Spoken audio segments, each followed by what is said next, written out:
सुंदर पहाड़ियों के बीच बसा एक छोटा सा गांव था। ये गांव प्राकृतिक सुंदरता से भरपूर था।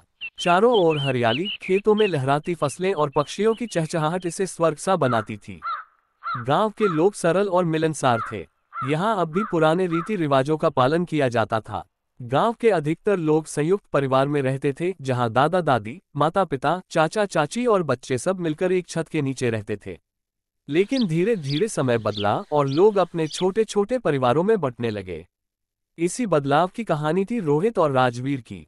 रोहित गांव के सबसे प्रतिष्ठित व्यक्ति थे।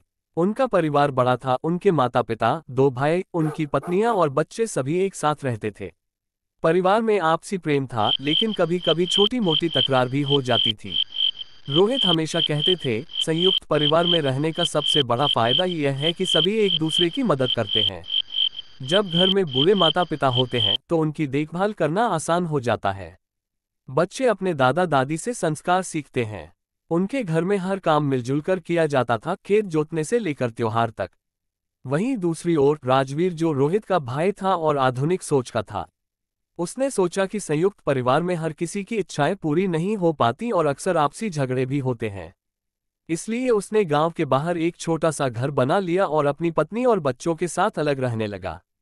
शुरुआत में राजवीर को सब कुछ अच्छा लगा। शांति थी, फैसले लेने की पूरी आज़ादी थी और अपनी मेहनत का पूरा फल उसे ही मिलता था।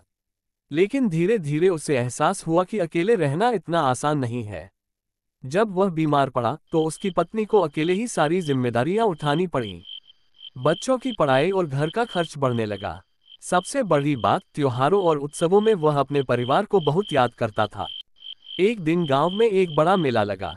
दोनों परिवार वहां पहुंचे। राजवीर ने देखा कि रोहित का पूरा परिवार साथ था। सब मिलकर हंसी मजाक कर रहे थे, बच्चों की देखभाल हो रही थी और बुजुर्गों का सम्मान किया जा रहा था। वहीं राजवीर और उसकी पत्नी अकेले बैठे थे। उनके बच्चे इधर उधर घूम रहे थे और कोई उन्हें संभालने वाला नहीं था।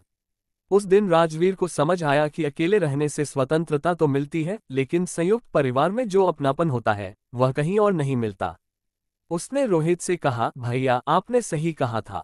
संयुक्त परिवार में कुछ परेशानियां तो होती हैं, लेकिन उसका सुख भी अनमोल होता है। मैं वापस आना चाहता हूँ।